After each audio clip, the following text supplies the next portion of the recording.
ఆజన్మ బ్రహ్మచారి అయిన హనుమ పుత్రుని యొక్క జననం గురించి తెలుసుకుందాం. హనుమకి సంతానమా? అవును, మీరు వింటున్నది నిజమే. కొన్ని కథల ప్రకారం ఒక గంధర్వ కన్య మతంగముని యొక్క శాపానికి గురై సగం చేప సగం మకరం అంటే మొసలిగా మారిపోతుంది. ఆమె శాప విమోచనం కోసం వేడుకోగా స్వామి హనుమ యొక్క చెమట బిందువును నీవు నోటితో మింగగా నీవు గర్భవతివై ఒక పుత్రుడు జన్మిస్తాడు. ఆనాడు నీకు శాప విమోచనం కలుగుతుంది అని మహర్షి ఆమెకు వివరిస్తారు.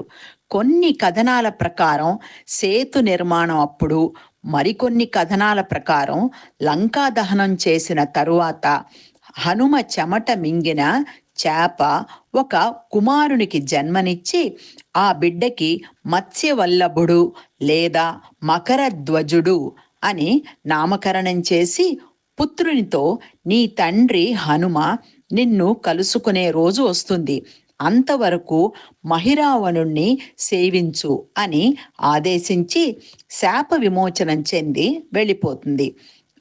రావణులను మహిరావణుడు అపహరించినప్పుడు వారిని కాపాడడానికి పాతాళలోకం చేరుకున్న హనుమ రాక్షసులతో పాటు మకరధ్వజునితో కూడా యుద్ధం చేసి అతడిని తన పుత్రునిగా గుర్తించి అతనితో కలిసి మహిరావణుణ్ణి సంహరించి రామలక్ష్మణులను హనుమ కాపాడుతారు. ఇలాంటి రామాయణానికి సంబంధించిన మరెన్నో వీడియోస్ మా ఛానల్ని సబ్స్క్రైబ్ చేసి చూసి ఆనందించండి.